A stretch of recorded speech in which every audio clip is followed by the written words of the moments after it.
Šodien mēs savienosim Kliks maksājumu sistēmu ar mūsu internetu veikalu WooCommerce. Tātad šeit ir WooCommerce, teiksim, jau admin panelis, kurā mēs arī, teiksim, veiksim šīs darbības.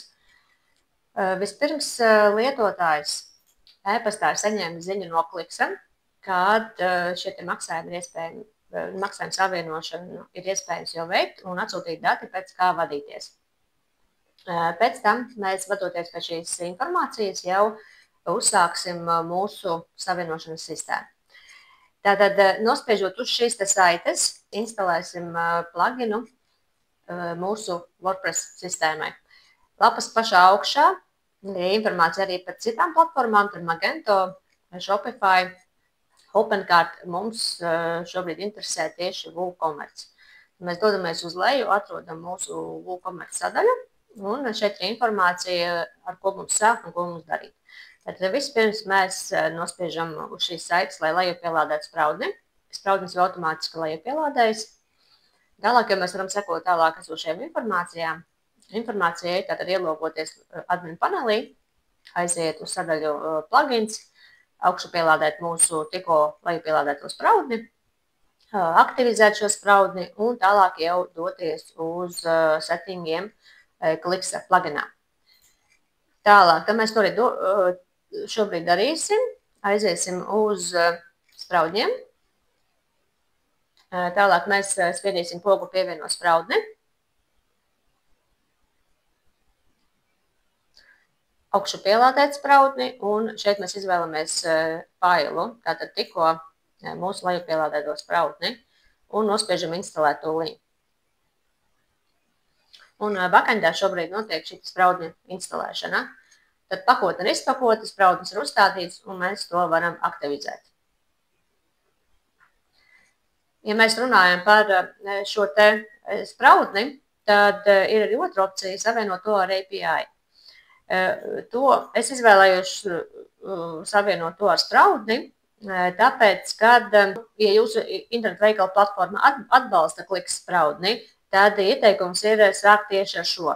Tātad tas ir WooCommerce, Shopify, ja tas ir ātrākais un drošākais risinājums, un ja vēlāk vajadzēs lielāku elastību, tad arī var pāriet uz API integrāciju. Bet, ja jūs uzreiz vēlaties jau pilnu kontroli pār maksājumu plūsmu, vai arī jums ir nestandarta tehniskie risinājumi, tad ieteikums būtu izvēlēties API integrāciju. Tas ļauj pielāgot maksimāli, bet prasa arī vairāk tehniskās sagatavas. Lūk, tātad mūsu spraudnis ir ieinstalējies. Tālāk mēs to dodamies meklēt, kur viņš ir. Un nospiežam uz pogas settings. Un šeit jau atverās panelis, kur jūs varat jau ievietot tālāk datus. Pie šīs spraudņa jūs varat tikt arī noklišanot uz WooCommerce ieskatījumi, un par augšā sadaļu maksājumu. Un arī jums atvērsies šis pats loks. Tālāk mums jāievada šie mūsu dati.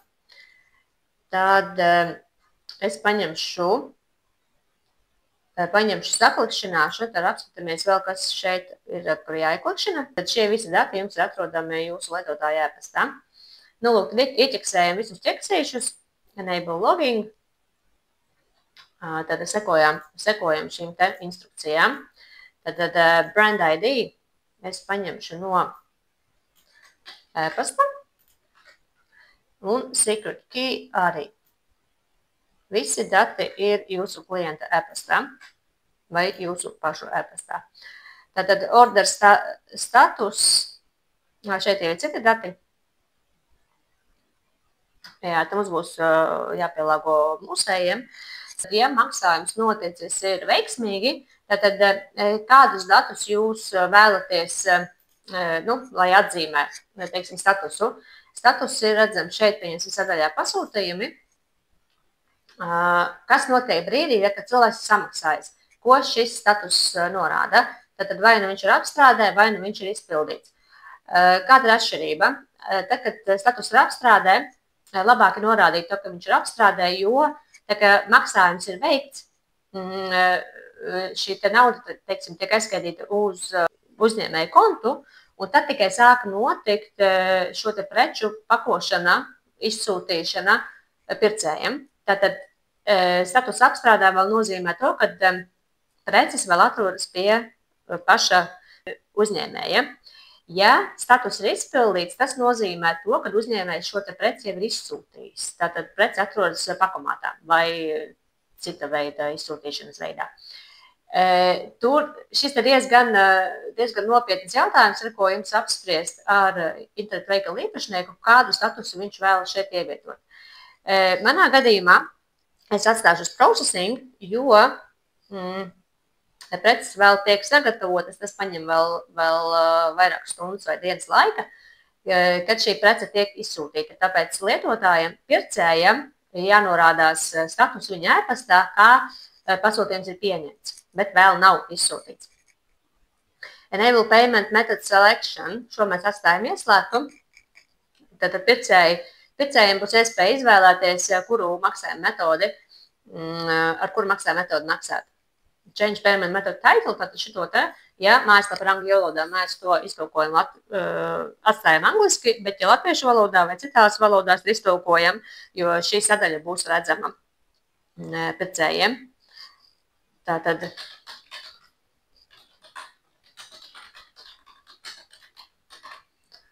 mana mājaslapa ir latviešu valodā, tad es uzrakstīju šo te latviski. Šo es arī iztulkošu latviski, pēc tam es arī apskatīšos, vai man tas ir redzams vispār groza lapā. Es to, man liekas, neesmu uzstādījis groza lapā, esmu uzstādījis tikai apmaksas lapā. Tālāk. Te var paslēgt maksāt vēlāk. Par to maksāt vēlāk jums ir jāsazinās ar pakalpojumu ņēmēju, kādu tieši maksājumu veidu viņš ir izvēlējies. Ja ir opcija maksāt vēlāk, tad lietotājiem, pircējiem ir iespējams ņemt uz kredīta šīs te preces. Tad jums jāapstās instrukcijā, kā šo te pay later izmantot. Manā gadījumā mums nebūs šīs opcijas. Un šeit var izstīt minimālo summu sadaļā maksāt vēlāk. Tātad jo arī lietotājiem būtu pašam jāizvēlās, jums būtu jāvienojas par konkrētu summu, kura atbildīs šim maksāt vēlāk statusam. Un enable logging, to mēs atstājam ieslēgtu un nospiežam saglabāt izmaiņas. Dosimies tālāk uz apskatīt grozu.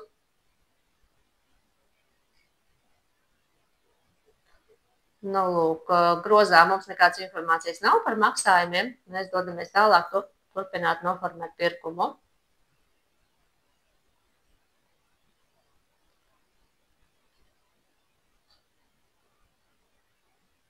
Lūk, un šeit ir poga. Šis tas teksts, ko mēs tikko tulkojām. Šis te. Un ja mēs uz tā uzklikšinam, tā pagaidām nekas nenotiek, tad meklēšu iemeslu, kāpēc. Vairāk papētot tuvāk, es sapratu, ka šis teksts mums nav nepieciešams. Tāpēc, kad šis ir domāts Gutenberg bloks veidotāju mājaslapai. Tā kā mūsu mājaslapa veidota uz Elementora, arī checkout lapa ir veidota uz Elementora, tad mums šis teksts jāizņem ārā. Un nospiežam saglabāt. Noteikti iztīrjam kešu un dodoties uz mūsu apmaksas lapu, mēs ieraugam šādu te ainu. Maksājot ar bankas kontu, mums ir izvēle maksāt ar kuru no bankas kontiem un ir iespēja arī maksāt ar karti Apple Pay un GPay. Mums esošais maksājums ar karti, kas šobrīd ir uzstādīts, to var noņemt nost, jo Kliksa maksājuma sistēmā jau ir iespēja maksāt ar karti. Tātad šādā te veidā mēs instalējam Kliksa spraudni un, protams, pēc tam vēl veicam testu, vai šis tests strādā, un ja viss strādā, tad jūs darbu esat izdarījuši godam.